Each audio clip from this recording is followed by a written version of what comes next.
Hola, esta es la Escuela Bíblica Dominical Bautista de Huentitán el Alto. Mi nombre es Rebeca Hernández y vamos a dar inicio con una oración. Gracias, Padre bendito, te damos por la oportunidad de tener un estudio más de este libro del Génesis.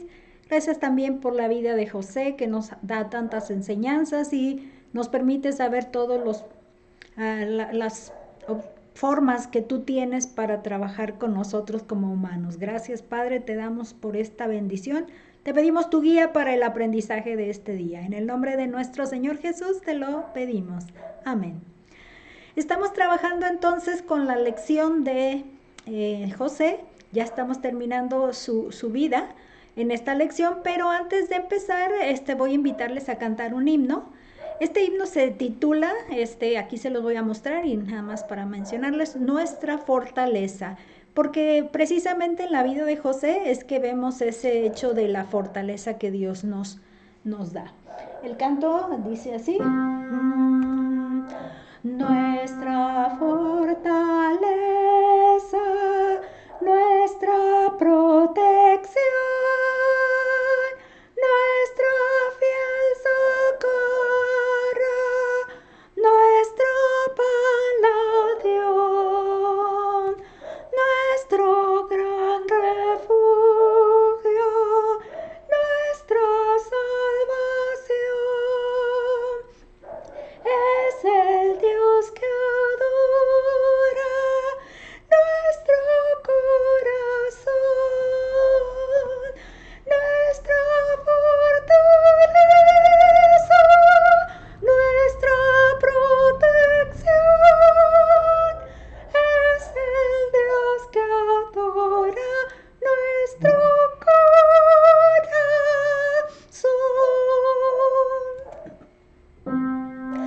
A la voz tan solo de su voluntad, túrbanse los mares en su majestad. Tiembla la montaña, todo es vanidad al vibrar su acento por la inmensidad. Nuestra fortaleza, nuestra protección, es el Dios que adora nuestro corazón.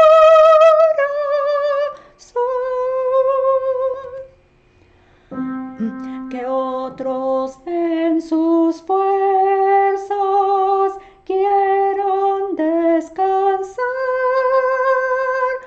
o en las que este mundo les prometa dar, nunca todas ellas se han de comparar con la que podemos en el cielo hallar. Nuestra fortaleza,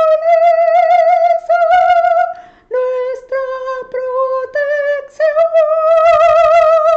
es el Dios que adora nuestro corazón.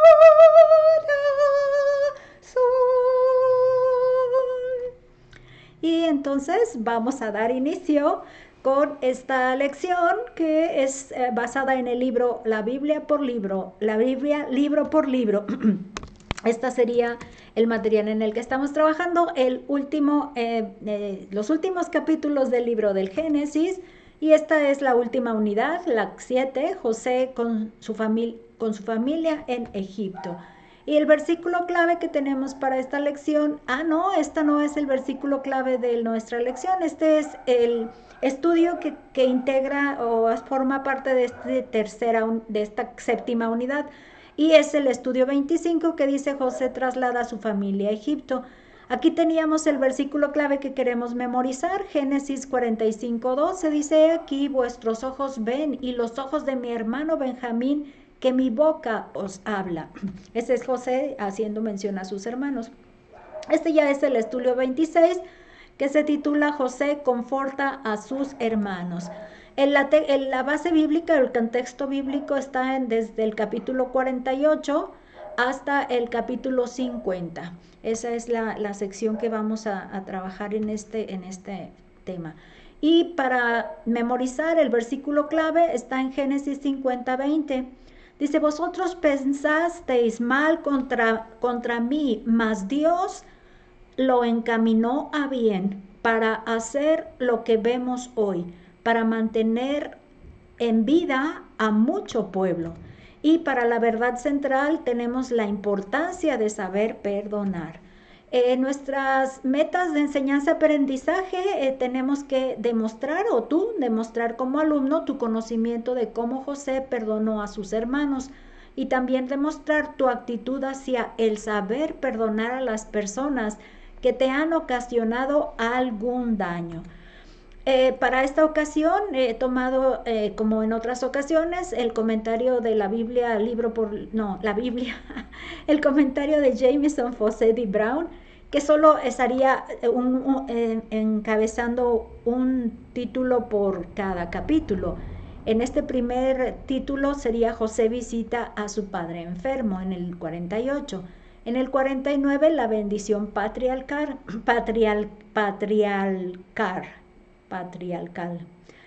Y está trabalenguas. En el punto 3, de luto por Jacob, es el capítulo 50. Bueno, vamos a iniciando. Este es el punto 1, José visita a su padre. Este es el 18, 48 del 1 al 22. Qué desconcentrada me encuentro hoy. Dice, sucedió después de estas cosas que dijeron a José, he aquí tu padre está enfermo. Y él tomó consigo a sus 2 hijos, Manasés y Efraín. Y se le hizo saber a Jacob diciendo, he aquí tu hijo José viene a ti. Entonces se esforzó Israel y se sentó sobre la cama. Y dijo a José, el Dios omnipotente me apareció en luz en la tierra de Canaán y me bendijo. Y me dijo, he aquí yo te haré crecer y te multiplicaré, y te pondré por estirpe de naciones, y daré esta tierra a tu descendencia después de ti, por heredad perpetua. Ahora tus 2 hijos, Efraín y Manasés, que te nacieron en la tierra de Egipto, antes que viniese a ti a la tierra de Egipto, míos son, como Rubén y Simeón serán míos. Y los que después de ellos has engendrado serán tuyos, por el nombre de sus hermanos serán llamados en sus heredades.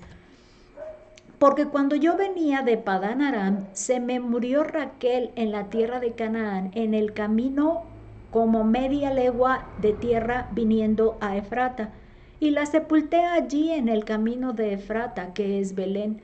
Y vio Israel los hijos de José y dijo, ¿quiénes son estos? Y respondió José a su padre, son mis hijos, que Dios me ha dado aquí. Y él dijo, acércalos ahora a mí y los bendeciré. Y los ojos de Israel estaban tan agravados por la vejez que no podía ver. Les hizo pues acercarse a él, y él les besó y les abrazó. Y dijo Israel a José, no pensaba yo ver tu rostro, y he aquí Dios me ha hecho ver también tu descendencia. Entonces José los sacó de entre sus rodillas y se inclinó a tierra. Y los tomó José a ambos, a Efraín a su derecha, a la izquierda de Israel, y Manasés a su izquierda, a la derecha de Israel, y los acercó a él. Entonces Israel extendió su mano derecha y la puso sobre la cabeza de Efraín, que era el menor, y su mano izquierda sobre la cabeza de Manasés, colocando así sus manos adrede, aunque Manasés era el primogénito.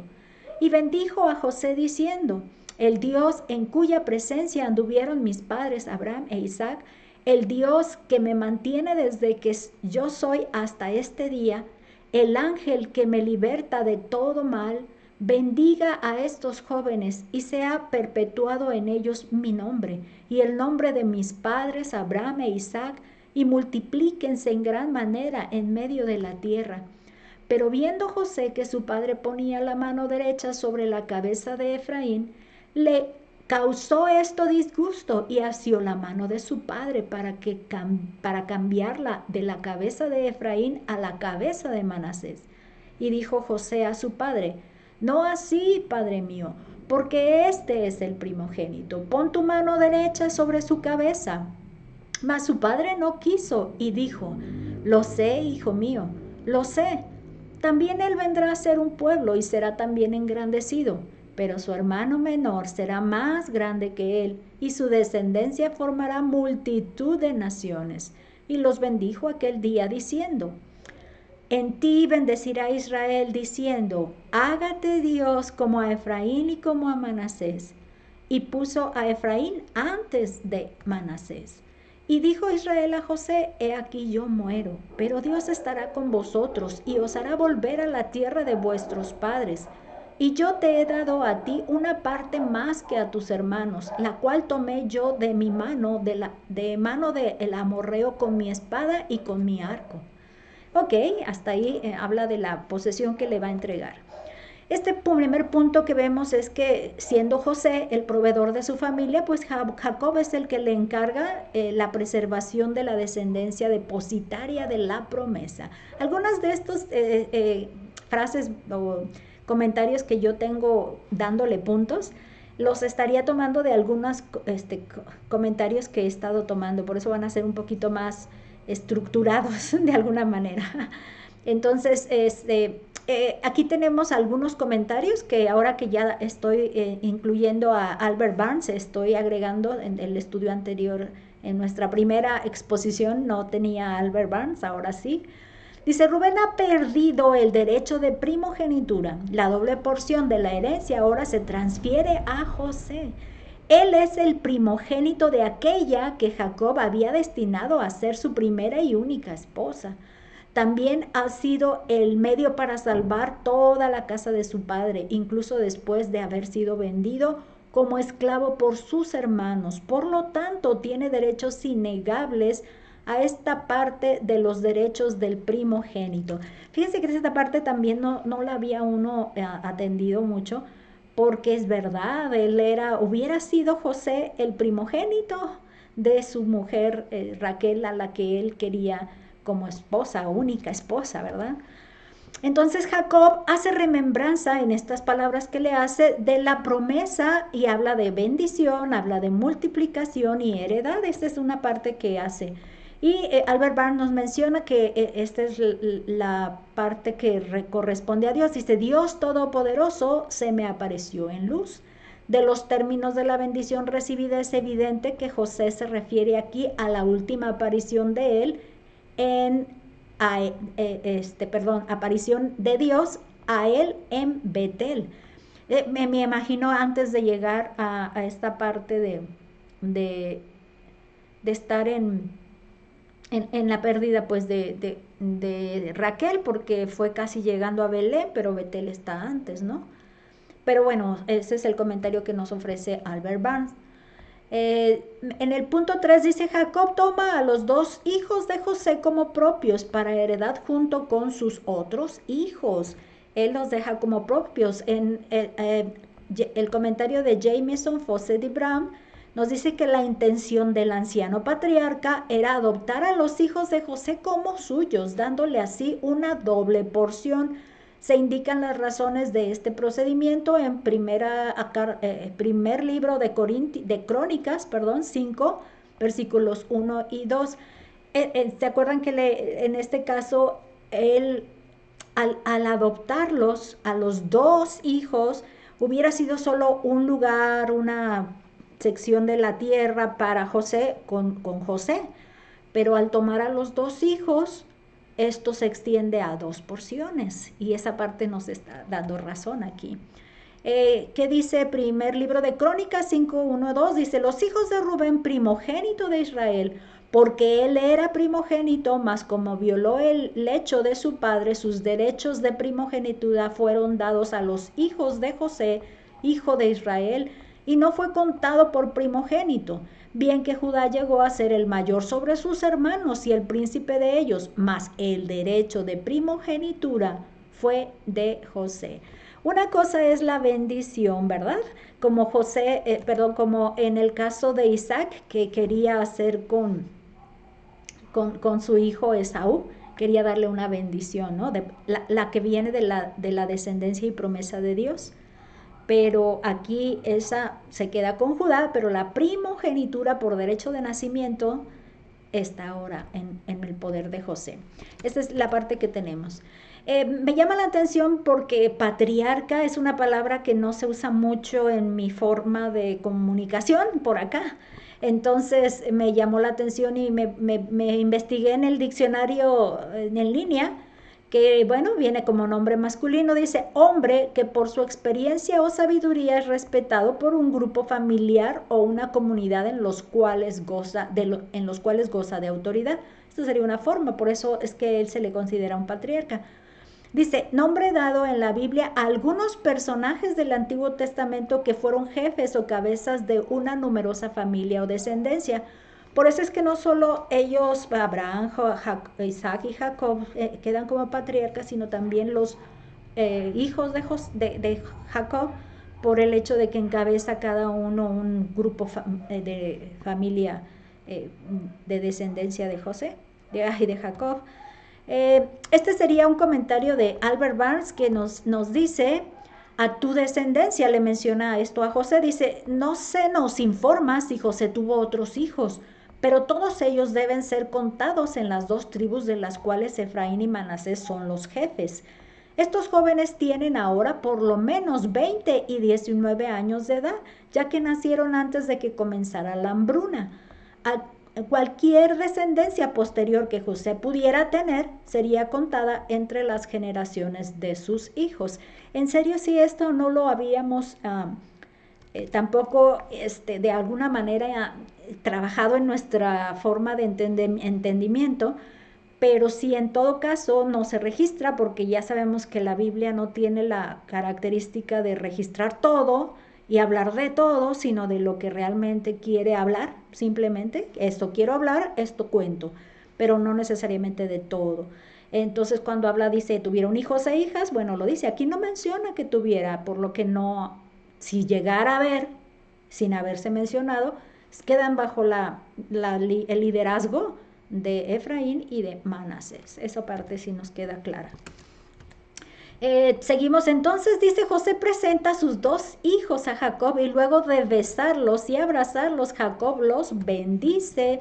Fíjense que aquí, este es Albert Barnes igual, dice, tráemelos y los bendeciré.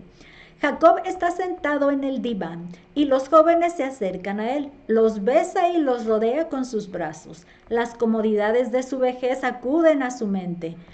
No había esperado volver a ver a José en la carne y ahora Dios le había mostrado su descendencia.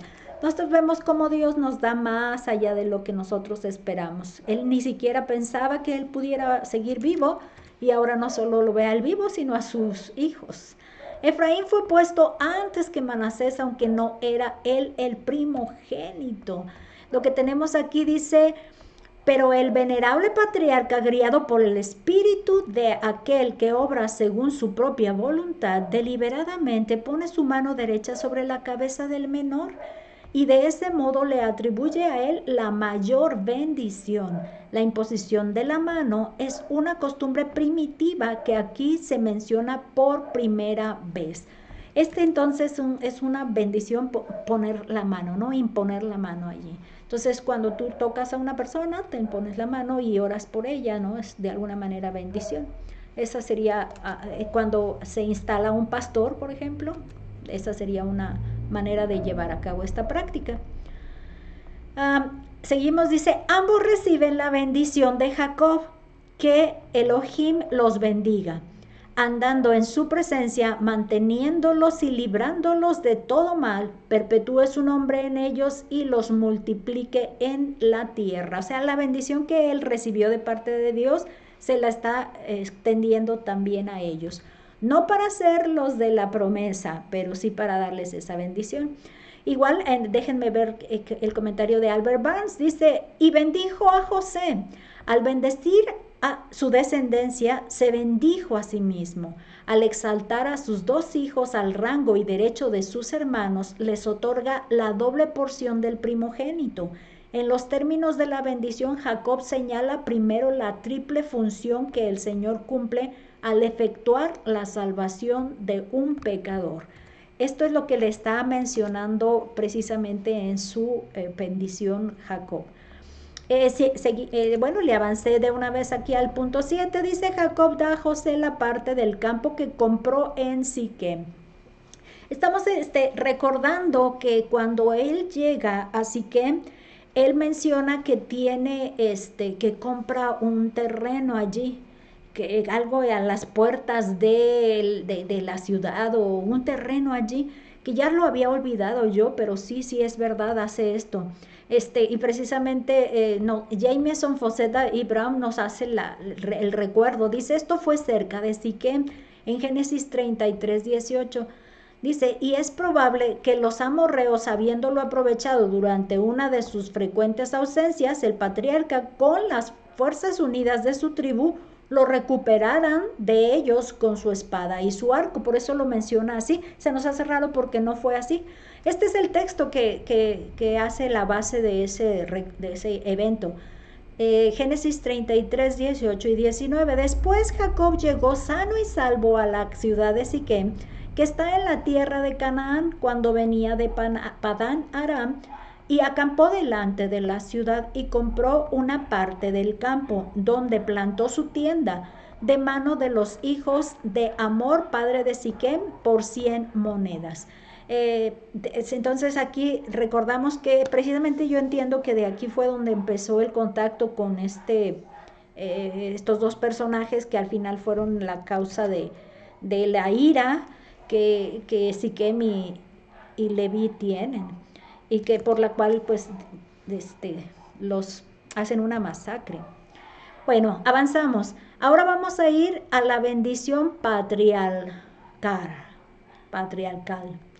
Génesis 49 del 1 al 33.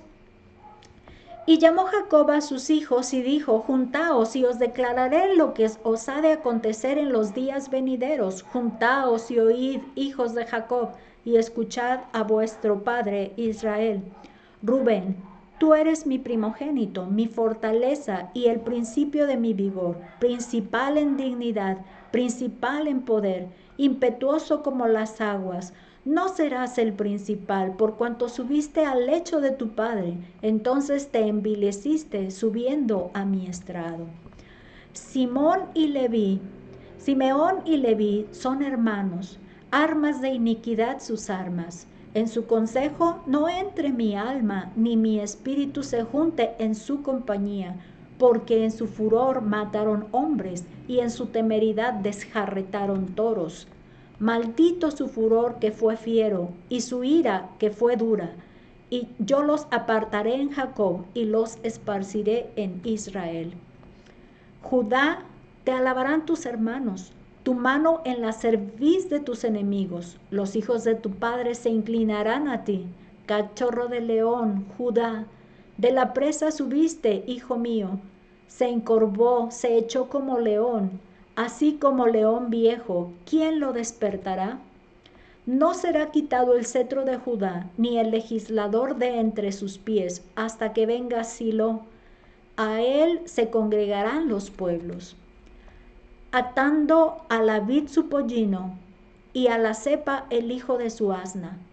Lavó en el vino su vestido, y en la sangre de uva su manto. Sus ojos rojos del vino, y sus dientes blancos de la leche. Zabulón en puertos de mar habitará, será para puerto de naves, y su límite hasta Sidón. Isaacar, asno fuerte, que se recuesta entre los apriscos, y vio que el descanso era bueno, y que la tierra era deleitosa, y bajó su hombro para llevar, y sirvió en tributo. Dan juzgará a su pueblo como una de las tribus de Israel. Será Dan serpiente junto al camino, víbora junto a la senda, que muerde los talones de los caballos y hace caer hacia atrás al jinete. Tu salvación esperé, oh Jehová. Gad, ejército lo acometerá, mas él acometerá al fin. El pan de hacer será sustancioso, y él dará deleites al rey. Neftalí, sierva suelta, que pronunciará dichos hermosos. Rama fructífera es José. Rama fructífera es José. Rama fructífera junto a una fuente, cuyos vástagos se extienden sobre el muro. Le causaron amargura, le asaetearon, y le aborrecieron los arqueros.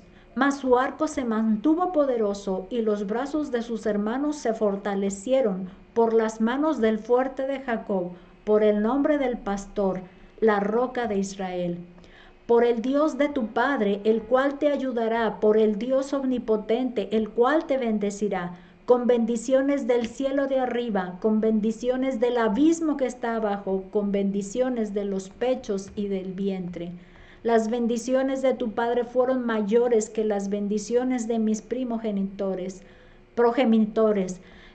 Esta es hasta el término de los collados eternos será sobre la cabeza de José y sobre la frente del que fue apartado entre sus hermanos. Benjamín es lobo arrebatador, a la mañana comerá la presa y a la tarde repartirá los despojos. Todos estos fueron los 12 de las 12 tribus de Israel, y esto fue lo que su padre les dijo. Al bendecirlos, a cada uno por su bendición los bendijo. Les mandó luego y les dijo: yo voy a ser reunido con mi pueblo. Sepultadme con mis padres en la cueva que está en el campo de Efrón el Eteo, en la cueva que está en el campo de Macpela, al oriente de Mamre, en la tierra de Canaán, la cual compró Abraham con el mismo campo de Efrón Eteo para heredad de sepultura. Allí sepultaron a Abraham y a Sara su mujer.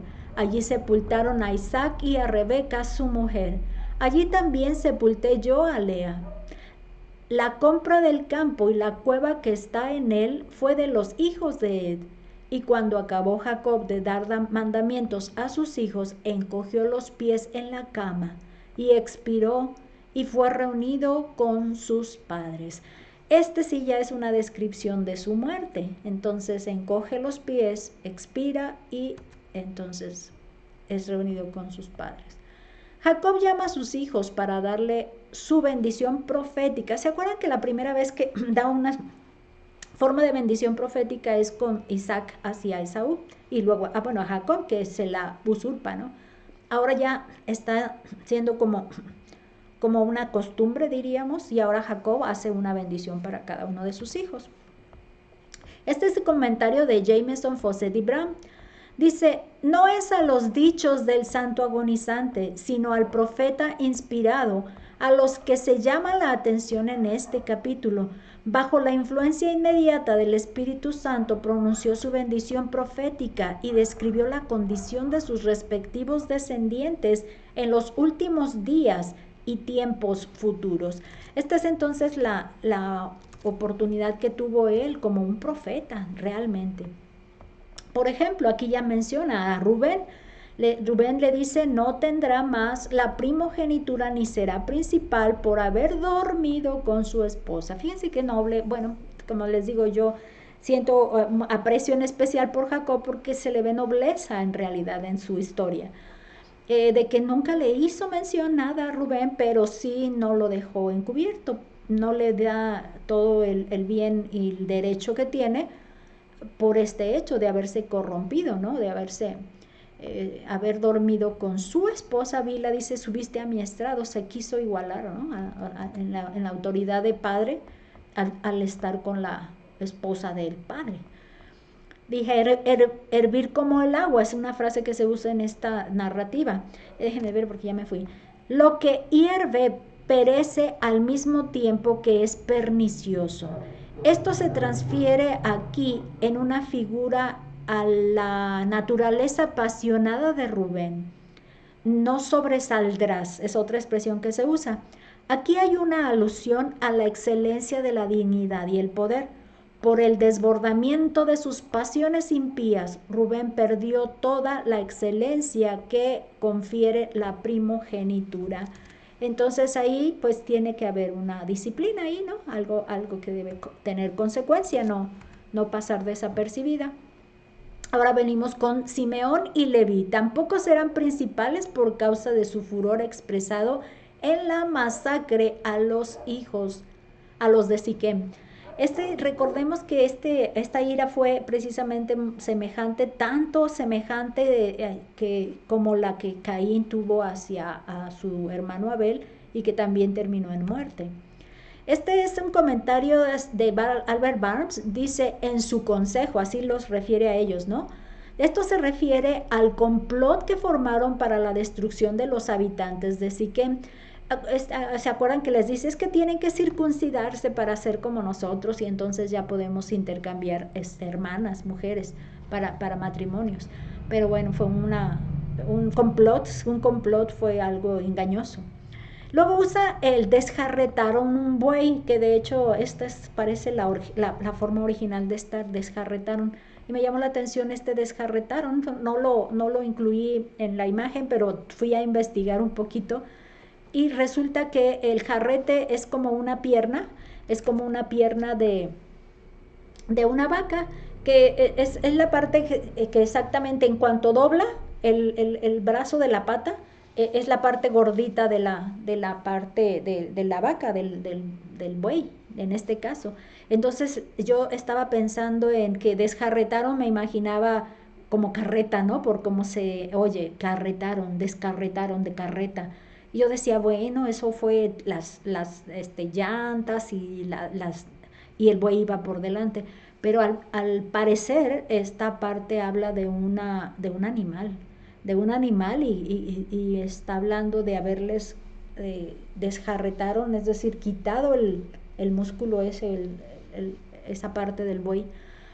Aquí menciona, continuando con la descripción, dice, el singular del original debe entenderse como un plural que denota el tipo de actos a los que fueron impulsados en su pasión por la venganza.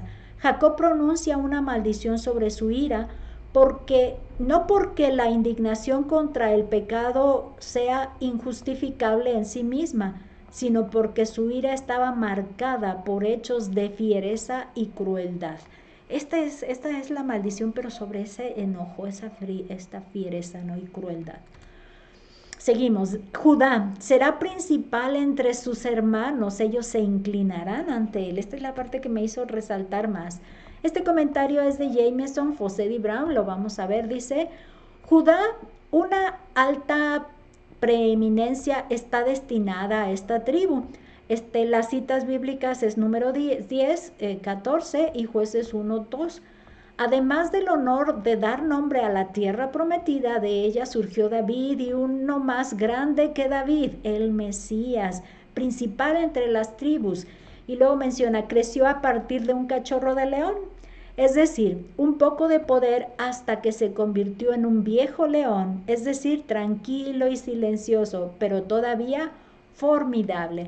Que de hecho cuando fuimos al zoológico hace unas semanas, que mi hermana menor de la casa, de la familia, me llevó, de mujeres, la menor, me invitó a estar y era algo emocionante ver, pues sí, la diferencia de los leones con su cabellera y las leonas, pues peloncitas, ¿no? O sea, sin toda la cabellera, ¿no? Y eso pues sí se hace emocionante ver, pues que le llamamos que es el rey de la selva, ¿no? Entonces sí fue interesante ver cómo la semejanza que se hace con este hecho del león, porque llegó a ser el rey, ¿no? El rey, toda su descendencia. Estas son las citas bíblicas que se menciona, dice Números 10, 13 y 14. Partieron la primera vez al mandato de Jehová por medio de Moisés.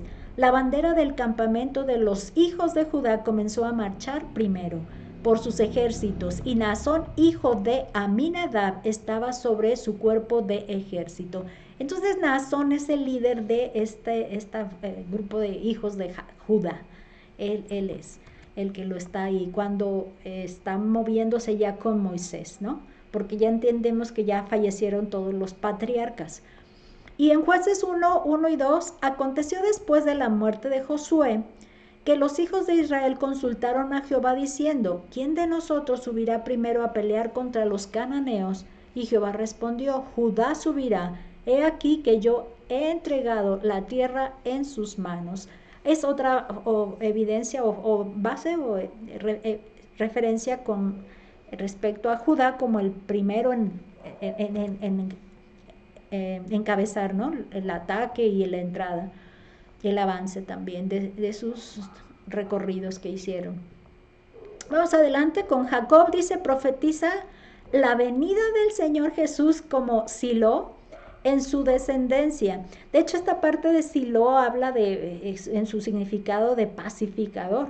Entonces, esa parte también se me quedó grabada. Esta sería la palabra que encontré en el diccionario hebreo y griego de Strong, que viene de Shalá, una raíz primitiva que significa estar tranquilo, o sea, una persona que es tranquila, es decir, seguro o exitoso, ser feliz, prosperar, estar seguro. Esa es la original.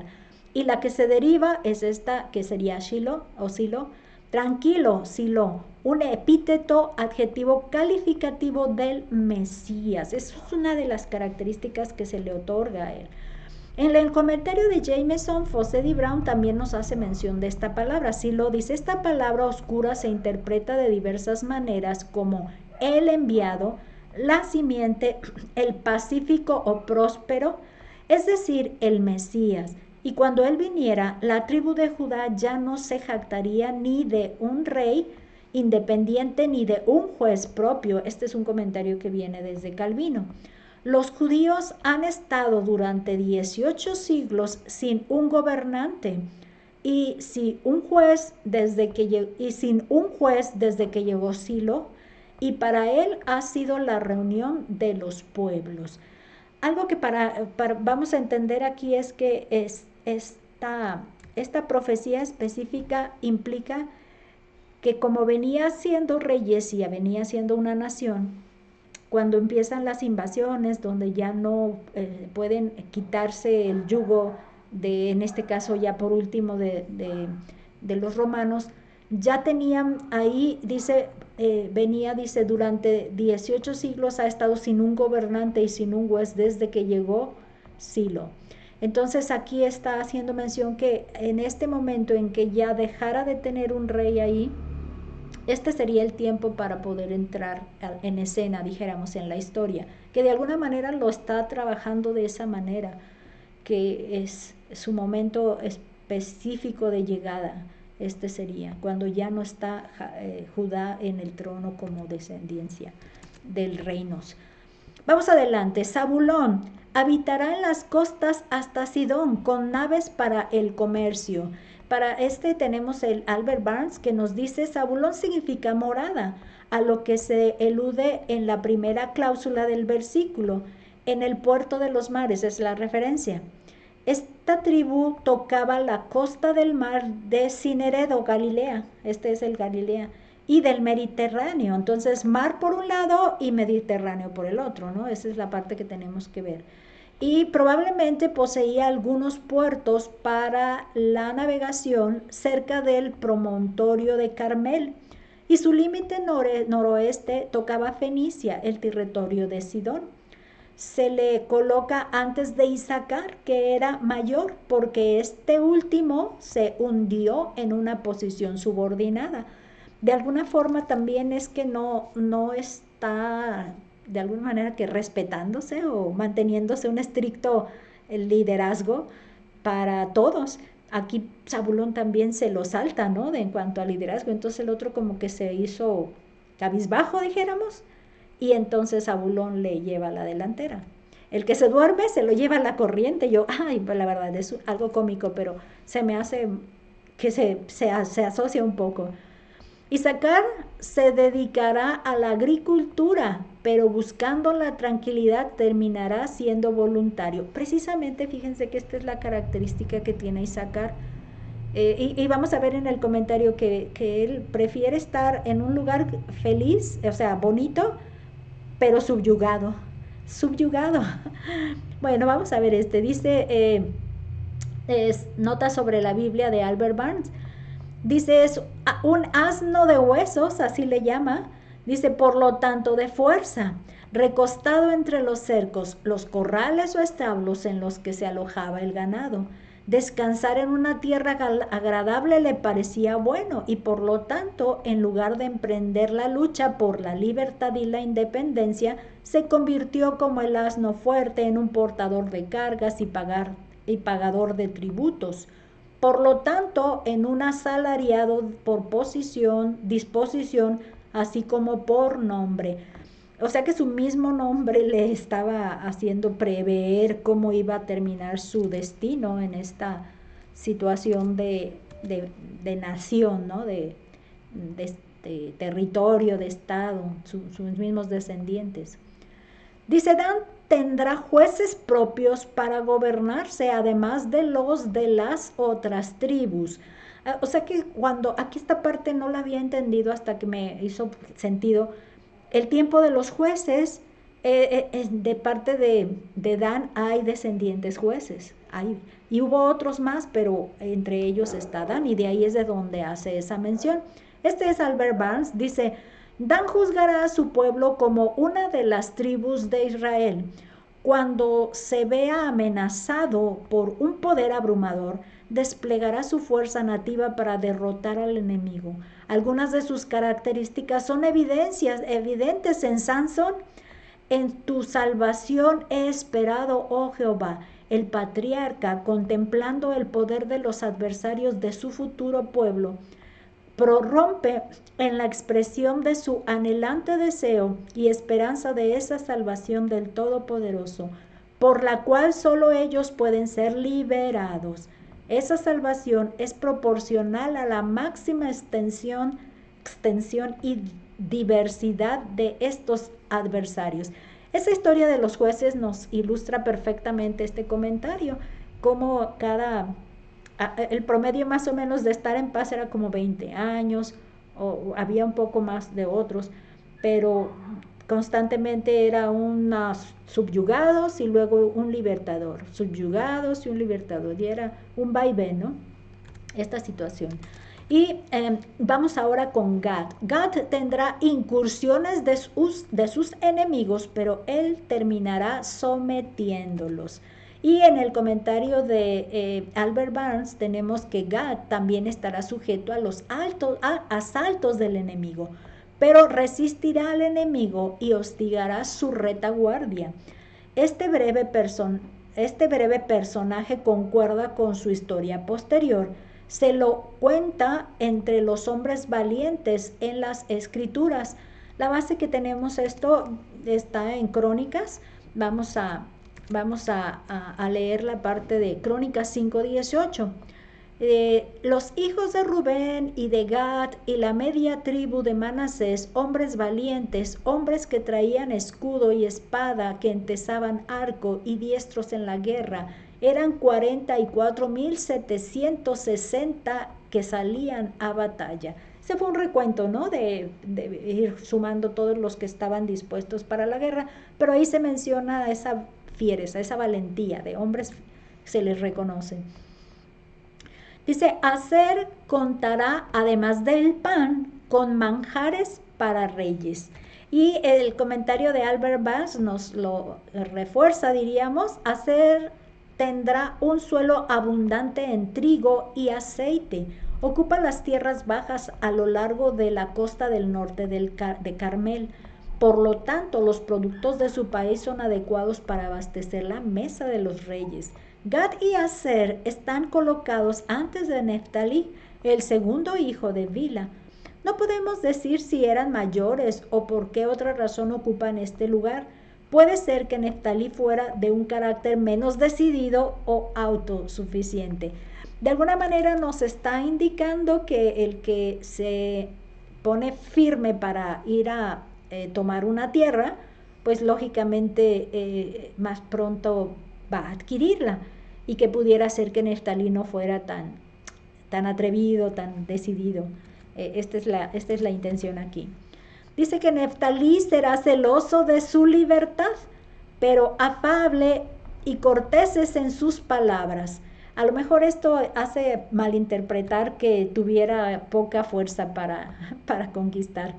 Neftalí es una cierva suelta. La cierva o gacela es ágil y ligera. Cuando está libre en sus colinas nativas, deambula con confianza y deleite instintivos.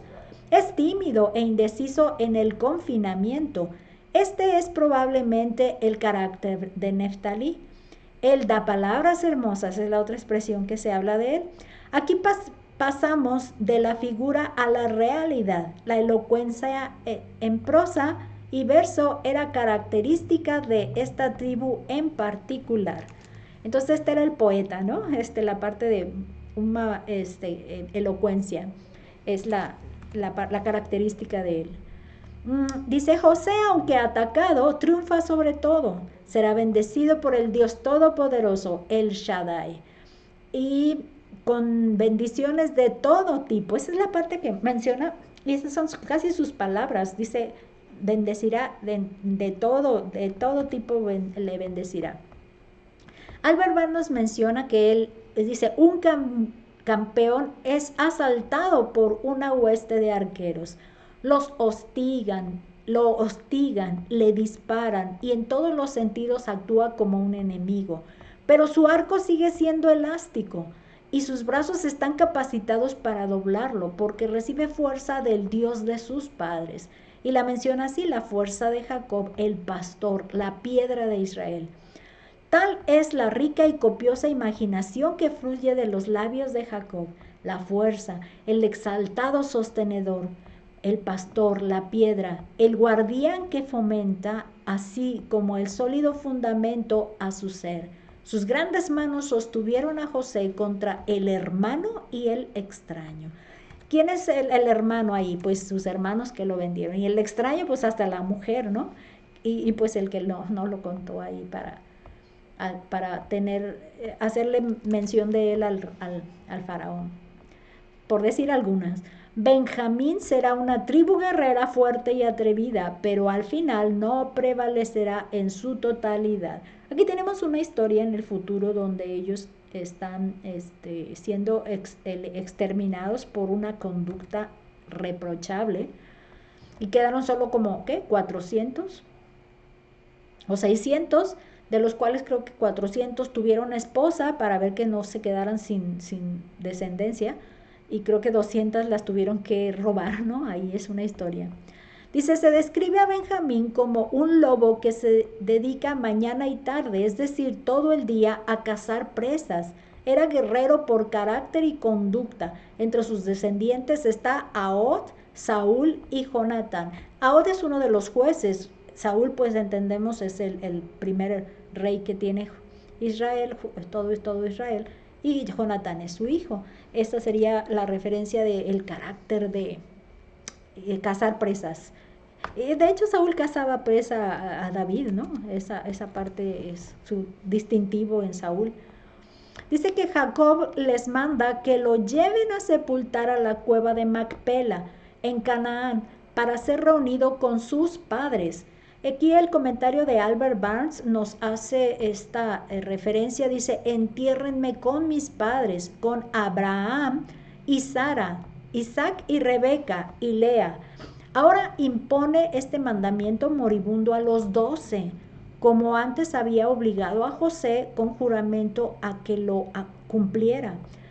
Y cuando dice, recogió sus pies en la cama, había estado sentado, erguido mientras pronunciaba el discurso de bendición y daba sus últimas instrucciones.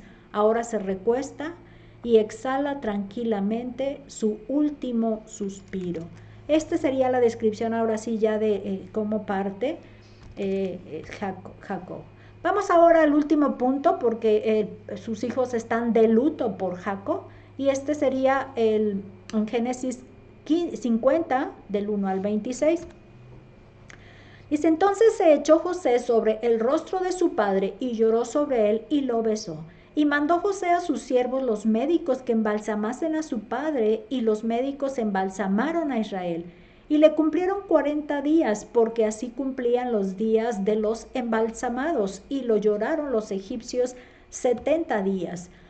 Y pasados los días de su luto, habló José a los de la casa de Faraón, diciendo: si he hallado ahora gracia en vuestros ojos, os ruego que habléis a oídos de Faraón, diciendo: mi padre me hizo jurar, diciendo: he aquí que voy a morir. En el sepulcro que cavé para mí en la tierra de Canaán, allí me sepultarás. Ruego pues que vaya yo ahora y sepulte a mi padre, y volveré. Y Faraón dijo: ve y sepulta a tu padre como él te hizo jurar. Entonces José subió para sepultar a su padre, y subieron con él todos los siervos de Faraón, los ancianos de su casa y los ancianos de la tierra de Egipto, y toda la casa de José y sus hermanos, y la casa de su padre. Solamente dejaron en la tierra de Gosén sus niños y sus vacas, ovejas y sus vacas. Y subieron también con él carros y gente de a caballo, y se hizo un escuadrón muy grande. Y llegaron hasta la era de Atad, que está al otro lado del Jordán, y endecharon allí con grande y muy triste lamentación. Y José hizo a su padre duelo por 7 días. Y viendo los moradores de la tierra, los cananeos, el llanto en la era de Atad, dijeron: llanto grande es este de los egipcios. Por eso fue llamado su nombre Abel Misraim, que está al otro lado del Jordán. Hicieron pues sus hijos con él según les había mandado, pues lo llevaron sus hijos a la tierra de Canaán y lo sepultaron en la cueva del campo de Macpela, la que había comprado Abraham con el mismo campo para heredad de sepultura de Efrón el Eteo al oriente del Mamre. Y volvió José a Egipto, y él y sus hermanos y todos los que subieron con él a sepultar a su padre después que lo hubo sepultado. Viendo los hermanos de José que su padre era muerto, dijeron: quizá nos aborrecerá José y nos dará el pago de todo el mal que le hicimos. Y enviaron a decir a José: tu padre mandó antes de su muerte, diciendo: así dirás a José: te ruego que perdones ahora la maldad de tus hermanos y su pecado, porque mal te trataron. Por tanto, ahora te ruego que perdones la maldad de los siervos del Dios de tu padre. Y José lloró mientras hablaban. Vinieron también sus hermanos y se postraron delante de él y dijeron: henos aquí por siervos tuyos. Y les respondió José: no temáis, ¿acaso estoy yo en lugar de Dios? Vosotros pensasteis mal contra mí, mas Dios lo encaminó a bien para hacer lo que vemos hoy, para mantener en vida a mucho pueblo. Ahora pues, no tengáis miedo, yo os sustentaré a vosotros y a vuestros hijos. Así los consoló y les habló al corazón. Y habitó José en Egipto, él y la casa de su padre, y vivió José 110 años. Y vio José los hijos de Efraín hasta la tercera generación. También los hijos de Maquir, hijo de Manasés, fueron criados sobre las rodillas de José. Y José dijo a sus hermanos: yo voy a morir, mas Dios ciertamente os visitará y os hará subir de esta tierra a la tierra que juró a Abraham, a Isaac y a Jacob. E hizo jurar José a los hijos de Israel, diciendo: Dios ciertamente os visitará y haréis llegar de aquí mis huesos. Y murió José a la edad de 110 años, y lo embalsamaron, y fue puesto en un ataúd en Egipto. Lo primero entonces es que al morir José cerró sus ojos, tal como se lo prometió el supremo Dios Trino, Elohim. Y José hizo embalsamar a Jacob, su padre. Esto es algo que también vimos aquí. Yo tenía comentarios casi por cada una de las puntos que tenía, pero resulta que los moví y se me perdieron algunos. Dice que en el antiguo Egipto, los embalsamadores eran una clase aparte. El proceso de embalsamamiento consistía en introducir una gran cantidad de sustancias resinosas en las cavidades del cuerpo después de la remoción de los intestinos. Luego se aplicaba un grado regulado de calor para secar los humores, así como descomponer los materiales alquitranados que se habían introducido previamente. 30 días duraba este proceso, 40 más se dedicaba a ungirlo con especias aromáticas. El cuerpo curtido en estas operaciones, luego del lavado, se envolvía en numerosos pliegues de lino cuyas uniones se sujetaban con goma y luego se depositaba en un cofre de madera hecho en forma de figura humana. Este es el comentario de Jameson, Fawcett y Brown. Encontré esta ilustración donde se ve cómo sería un proceso. Ahí por lo menos se ve que tienen en las manos las vísceras y pues el calor, debe haber un lugar ahí con calor. Dice que entre las cosas se aplica calor y goma para unirlas. Bueno, seguimos. José ruega la intercesión de los de la casa de Faraón para ir a entregar a Jacob a Canaán, a enterrar a Jacob a Canaán y luego regresar. Esta sería la petición que hace, y aquí lo hace, el comentario es nota sobre la Biblia de John Wesley. José, por medio de los cortesanos del faraón, no en persona, porque estaba de luto, solicita permiso para enterrar a su padre en la tierra de Canaán según su juramento. Este permiso se permite libremente y en su totalidad. Entonces esta fue precisamente la disposición de Faraón. En la parte de la comitiva, bueno, se me hizo interesante hacer el recuento. La comitiva que acompañó a José fueron siervos esclavos de Faraón, ancianos de su casa, senadores de Egipto, toda la familia, todos sus hermanos y la familia de su padre. Entonces aquí los únicos, dice, que se quedaron fueron los niños y sus ganados. Esta es la parte que tenemos aquí. Este es Albert Barnes, que nos describe, dice, ahora se describe la procesión fúnebre. Todos los siervos de Faraón, este es el honor más alto que se le confiere a Jacob por amor a José. Y cuando menciona a los ancianos de Faraón y todos los ancianos de la tierra de Misraim, dice, aquí se especifica por separado a los funcionarios de la corte y del estado. Y luego menciona toda la casa. No solo los jefes, sino todos los hijos y los siervos que pueden ir. Y luego menciona carros y jinetes los acompañan como guardia en el camino, que de hecho es este otro comentario que lo quería yo incluir un poquito más adelante. ¿Qué es esto? Llevaron carros y jinetes de a caballo, que precisamente es eso, fueron como una guardia. Y nos lo menciona, carros y jinetes los acompañan como guardia en el camino. La parte interesante es la región a donde llegan o por donde llegan. Esa sí se me hizo interesante también. Ahora la vamos a ver. Dice que hicieron una parada en la era de Atad que se llamó Abel Misraim, donde hicieron duelo por 7 días. Y aquí cuando dice la era de Atad, a mí me llamó la atención qué quiere decir esto. Y encontré que tiene el nombre en sí es la trilla en la era. Es decir, un lugar en donde en agricultura, dice, la era de trilla, es el terreno normalmente circular o empedrado donde se trillaban los cereales y posteriormente se aventaban para obtener el grano, cuando aparecen agrupados en un espacio colectivo. Al conjunto se le denominaría ejido. Esto lo encontré en internet, no recuerdo cuál fue la base, la fuente, pero es. Lo que sí me llamó la atención fue eso, precisamente lo circular. Y la parte que me llamó también la atención es que los bueyes son los que lo pisan, y al pisarlo pues le sacan ahora sí en la parte, el núcleo de la semilla o del grano, y entonces eso es lo que ya se recoge.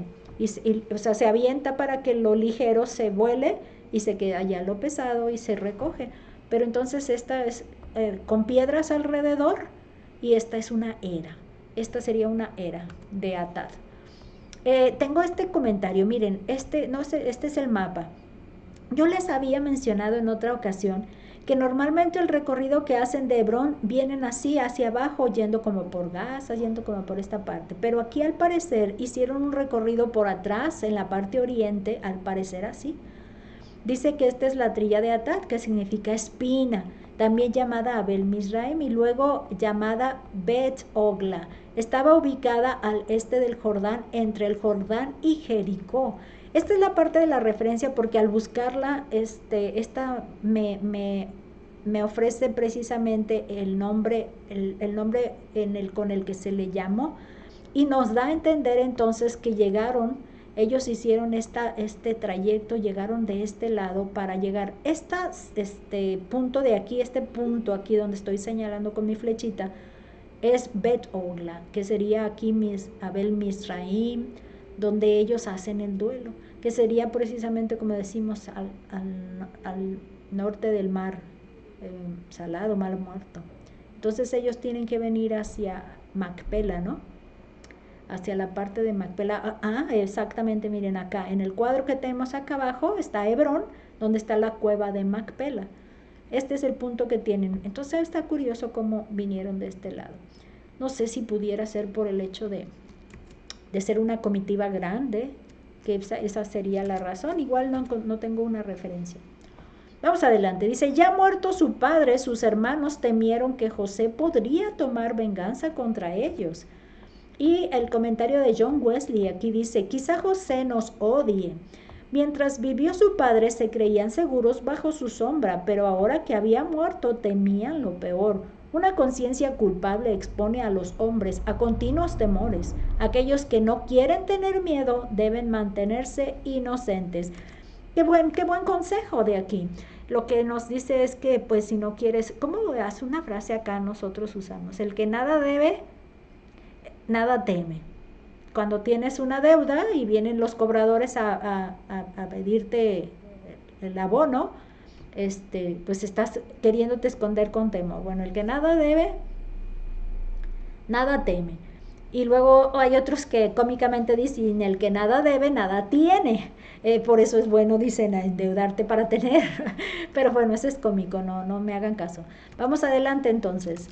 Sí, hay que mantenernos inocentes para no tener culpa que nos esté ahí torturando.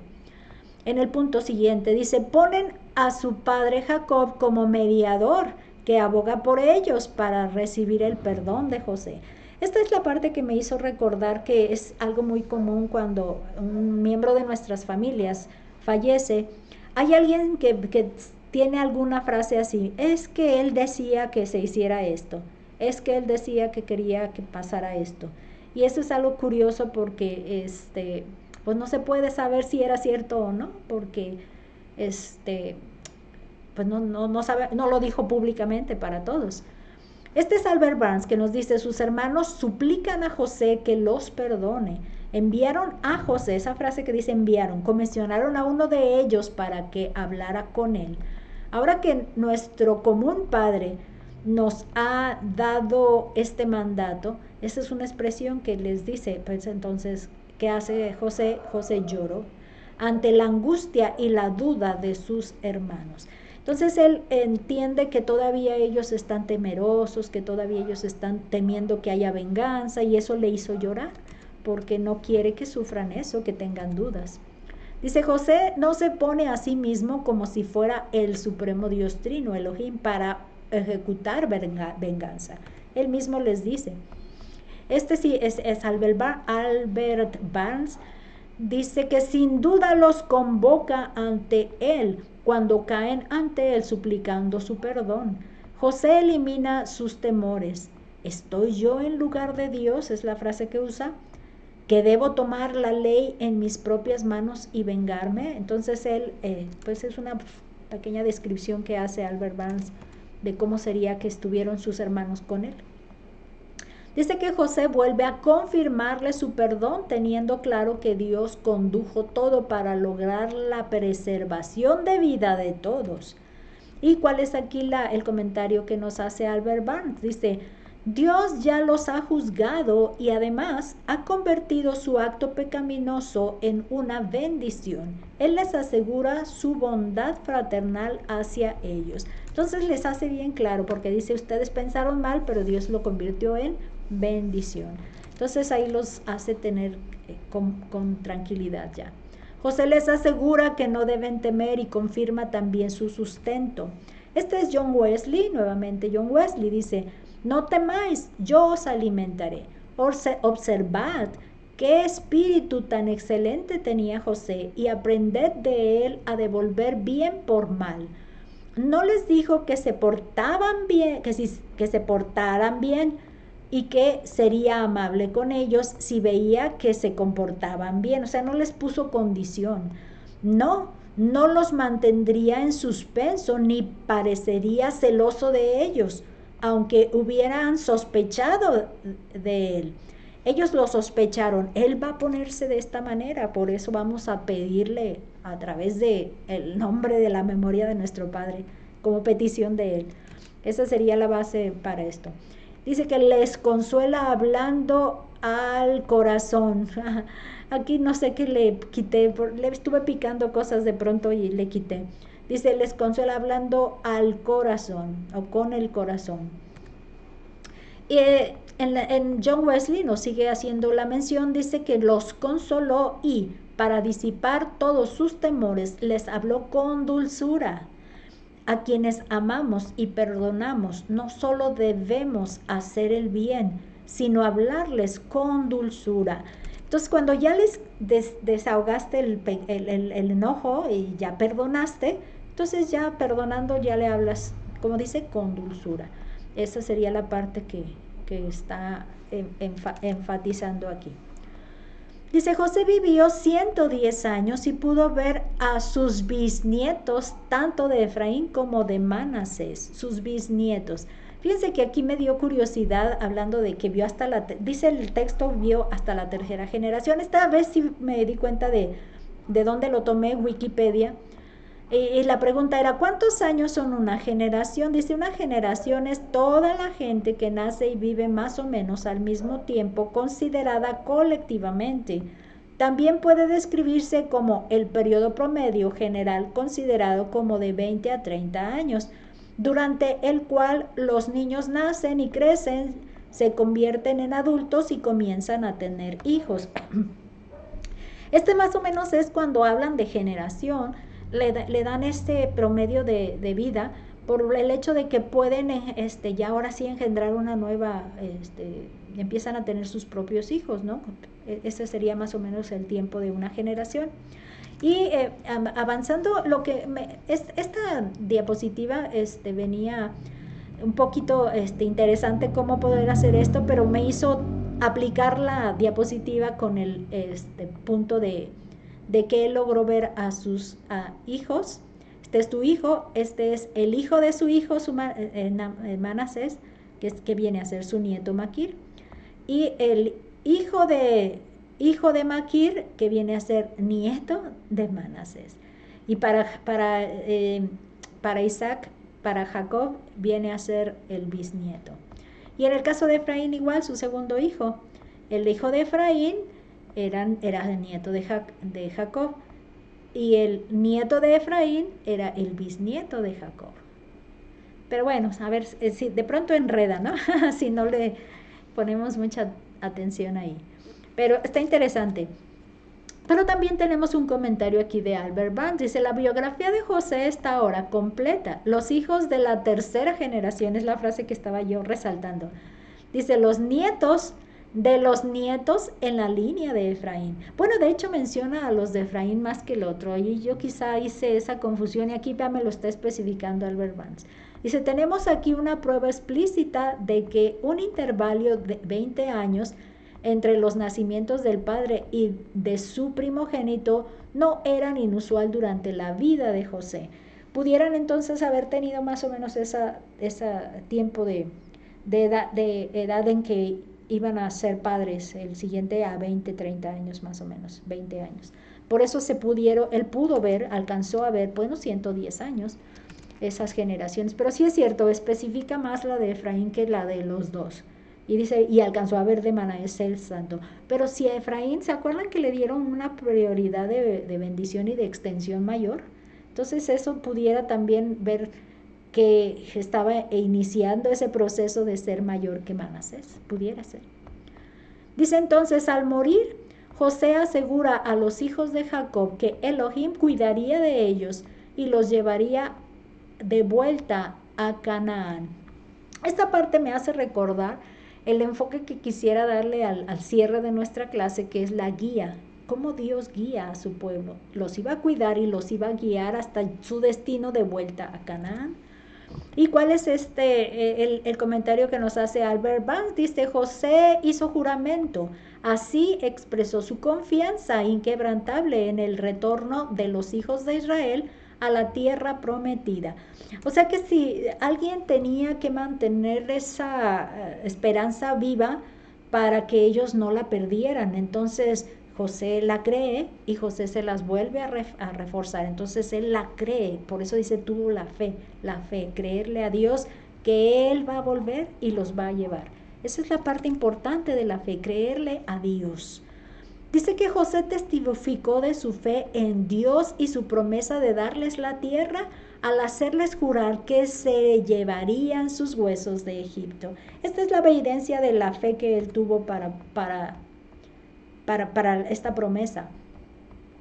¿Qué dice Albert Barnes? Dice, Dios ciertamente visitará. Esa es la frase que se me queda grabada. Ciertamente Dios los visitará. Dice, fue embalsamado y puesto en un ataúd y así lo guardaron sus descendientes, como no era inusual en Egipto. Al regreso de los hijos de Israel de Egipto, cumplieron su juramento a José y enterraron sus huesos en Siquem. Entonces aquí tiene, pero si se fijan dice en Siquem y no en la cueva de Macpela, porque en Siquem tiene la propiedad ya que se la entrega a su padre, ¿no? Entonces es algo que tenemos que no perder de vista.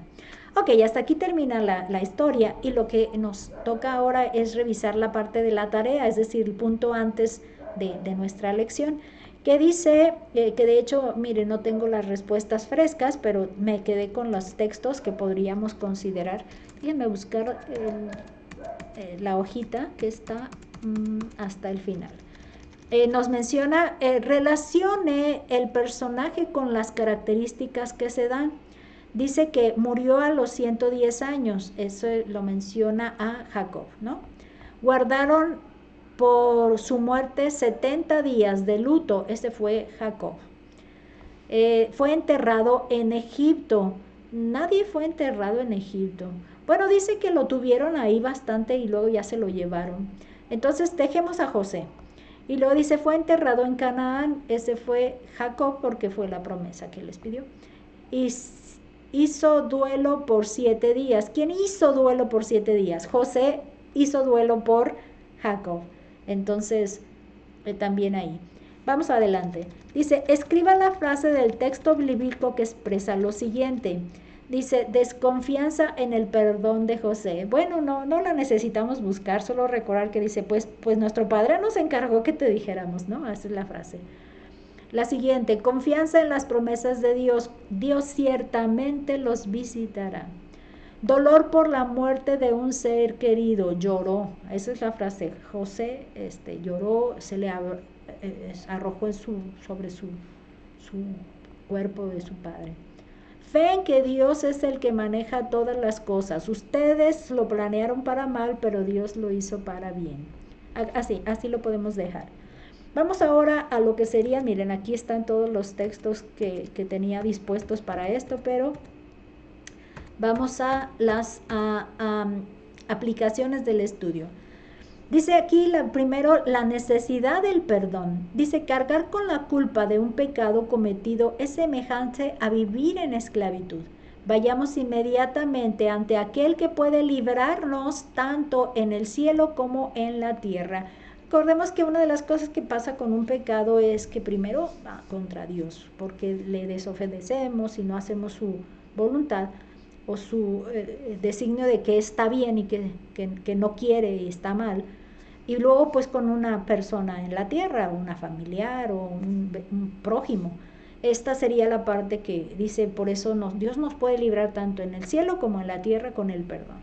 En Cristo, pues la sangre de Jesucristo, su Hijo, nos limpia de todo pecado, no olvidemos eso. Este segundo punto está titulado Filosofía de vida. Dice, a lo largo de nuestra historia de vida, Dios ha trazado Un plan donde Él tiene la preeminencia y nosotros somos sus servidores. Estamos para cumplir su voluntad en sintonía con sus planes. Entonces, preguntémosle, ¿y Dios qué plan tienes para mí? ¿Qué plan tienes para que yo haga? Si yo me he preparado de esta manera, ¿qué vas a ponerme para yo servir? ¿En qué manera? El punto 3 dice la presencia eterna de Dios. Nuestra vida en la tierra tiene un límite de tiempo. Terminamos nuestra carrera y partimos de este mundo, pero no de la presencia de Dios. Entreguemos en manos de Dios a los que amamos. Él se queda aquí con los que dejamos, pues Él sí les quedará para siempre. Este tiene que ver con Jacob que partió, pero les entrega en las manos de Dios a sus hijos, por eso los bendice. Y entonces dices tú, yo me voy, pero se queda Dios. Y de alguna manera, fíjense que se asocia un poco con una historia que mi hermana me contaba hace unos días, donde decía que tenía una decisión que tomar. Y se acordaba de mi mamá que tuvimos, pues fuimos 9, y decía que le preguntaba a ella, así como a mi mamá, ¿no? Que si la estuviera escuchando, ¿qué harías tú? Tengo esta situación de mi familia, ¿qué harías tú?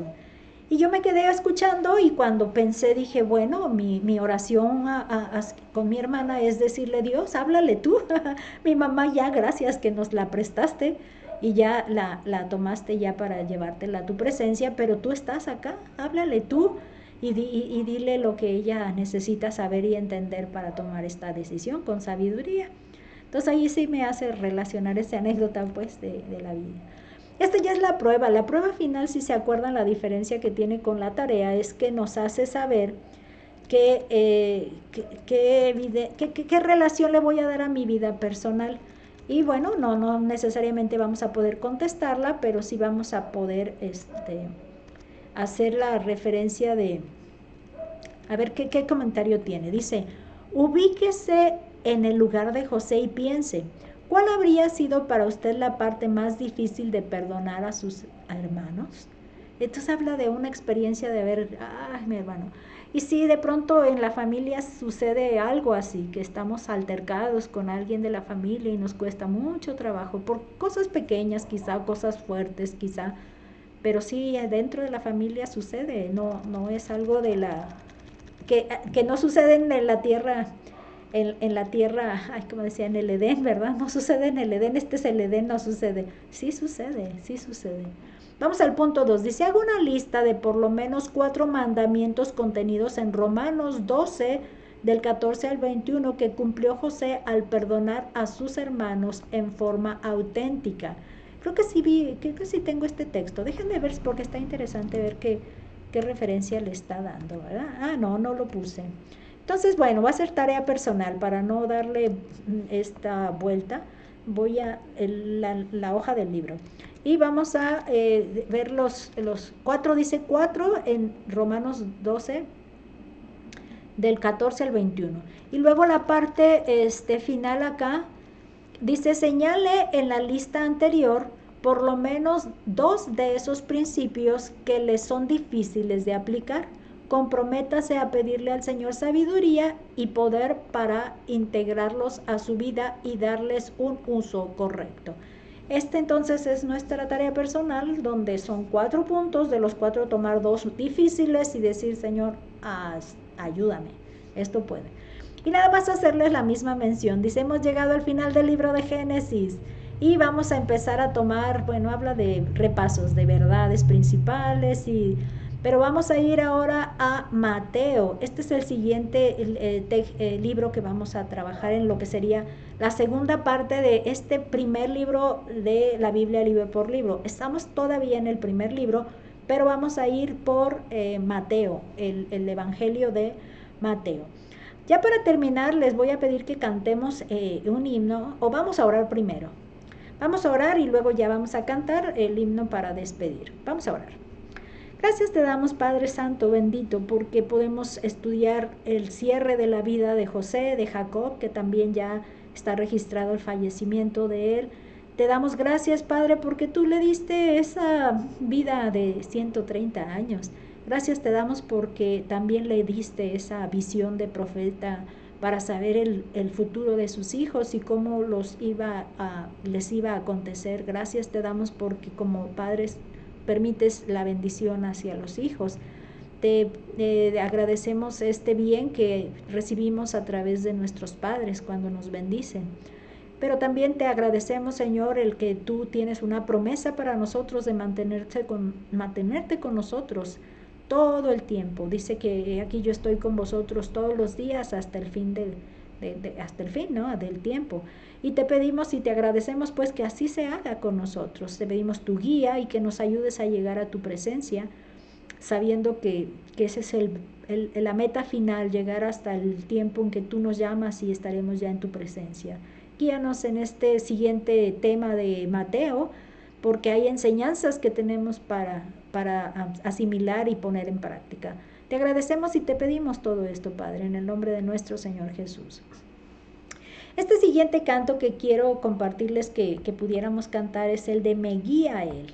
Este sería el tema con el que deseo cerrar, que es el himno número 11. Voy a buscarlo en el himnario para guiarme con las notas. Es Me guía Él. Déjenme ver. Ya casi. Ya, aquí está. Dice aquí, este es el tono.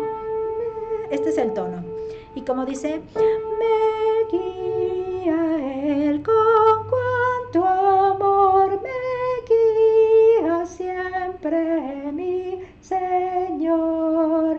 Al ver mi esfuerzo en serle fiel, con cuanto amor me guía Él.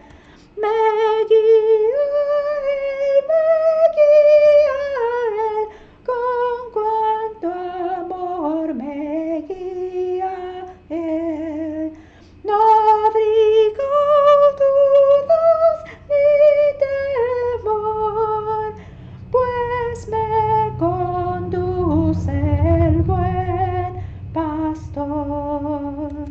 En el abismo del dolor, o en donde brille el sol mejor, en dulce paz o en lucha cruel, con gran bondad me guía Él.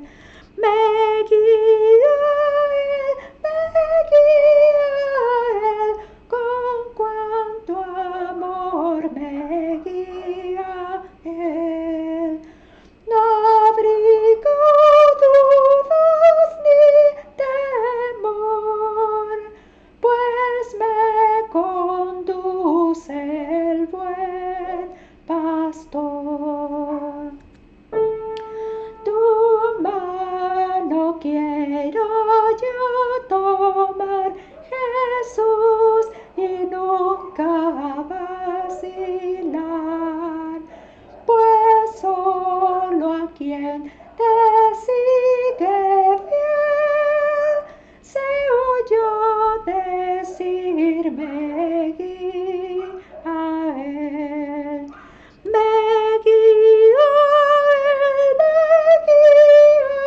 Él, con cuanto amor me guía Él. No abrigo dudas ni temor, pues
ahora es todo y nos vemos a la próxima.